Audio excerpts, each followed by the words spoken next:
मित्रों, राधे राधे। आपका आपके चैनल हर शरणम में हार्दिक अभिनंदन है। मित्रों, आइए आगे की कथा का श्रवण करें। माघ माह महत्तम अध्याय 4।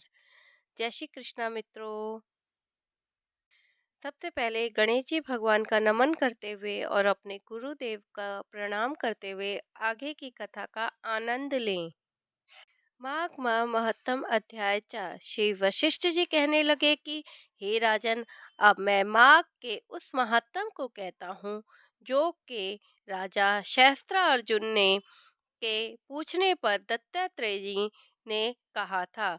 जिस समय साक्षात विष्णु के रूप श्री दत्तात्रेय सत्य पर्वत पर रहते थे, तब महिष्मति के राजा राजा शस्त्र अर्जुन ने उनसे पूछा कि हे योगियों में श्रेष्ठ दत्तात्रेय जी, मैंने सब धर्म सुने। अब आप कृपा करके मुझे माघ माह महत्तम कहिए। तब दत्तात्रेय जी बोले, जो नारद जी से ब्रह्मा जी ने कहा था वही माघ महत्तम मैं तुमसे कहता हूँ। इस कर्म भूमि भारत में जन्म लेकर जिसने माघ स्नान नहीं किया, उसका जन्म निष्फल गया। भगवान की प्रसन्नता, पापों के नाश और स्वर्ग की प्राप्ति के लिए माघ स्नान अवश्य करना चाहिए। यदि मानव शरीर माघ स्नान के बिना ही रह जाए तो इसकी रक्षा करने से क्या लाभ। मनुष्य शरीर माघ के बिना मरण समान है। विष्णु भगवान की पूजा न करने वाला ब्राह्मण बिना दक्षिणा के श्राद्ध, ब्राह्मण रहित क्षेत्र, आचार सहित आचार रहित कुल से यह सब नाश के बराबर है। गर्व से धर्म का, क्रोध से तप का, गुरुजनों की सेवा न करने से स्त्री तथा ब्रह्मचारी बिना जली अग्नि से हवन और बिना साक्षी के मुक्ति का नाश हो जाता है। जीविका के लिए कहने वाली कथा, अपने ही लिए बनाए हुए भोजन की क्रिया, शूद्र से भिक्षा लेकर किया हुआ यज्ञ और तथा कंजूस का धन, यह सब नाश के कारण है। बिना अभ्यास और आलस्य वाली विद्या, असत्य वाणी, विरोध करने वाला राजा, जीविका के लिए तीर्थ यात्रा और जीविका के लिए व्रत, संदेह युक्त मंत्र का जप, वेद न जानने वाले को दान देना, संसार में नास्तिक रहना और श्राद्ध बिना धार्मिक क्रिया, यह सब व्यर्थ है।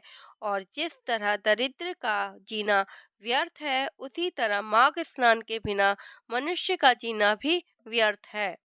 ब्रह्मघाती, सोना चुराने वाला, मदिरा पीने वाला, गुरु पत्नी कामी और इन चारों की संगति करने वाला महापापी भी माघ स्नान से पवित्र हो जाता है। माघ माह में जल कहता है कि सूर्योदय से पहले जो मुझसे स्नान करता है, मैं उसके बड़े बड़े पापों को नष्ट करता हूँ।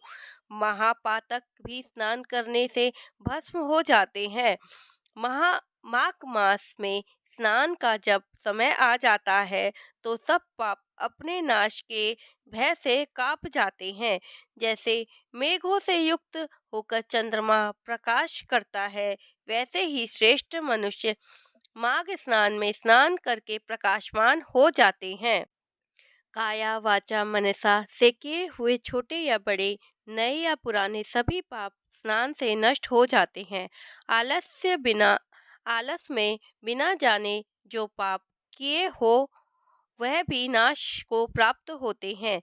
जिस तरह जन्म जन्मांतर के अभ्यास से आत्मज्ञाति ज्ञान की प्राप्ति होती है, उसी तरह जन्मांतर अभ्यास से ही माघ स्नान में मनुष्य की रुचि होती है। यह अपवित्रों को पवित्र करने वाला बड़ा तप और संसार रूपी कीचड़ को धोने की पवित्र वस्तु है। हे राजन, जो मनोवांछित फल देने वाला माघ स्नान नहीं करते हैं, वह सूर्य चंद्रमा के समान भोगों को कैसे भोग सकते हैं। माघ माह महत्तम अध्याय 4 समाप्तम। मित्रों, ये कथा आपको कैसी लगी है? कृपया कमेंट में राधे राधे लिखिएगा और आगे इस वीडियो को अधिक से अधिक शेयर कीजिएगा, जिससे आगे और भी आपके फ्रेंड्स रिलेटिव इस कथा का आनंद ले सके। जय श्री कृष्णा। मित्रों। राधे राधे।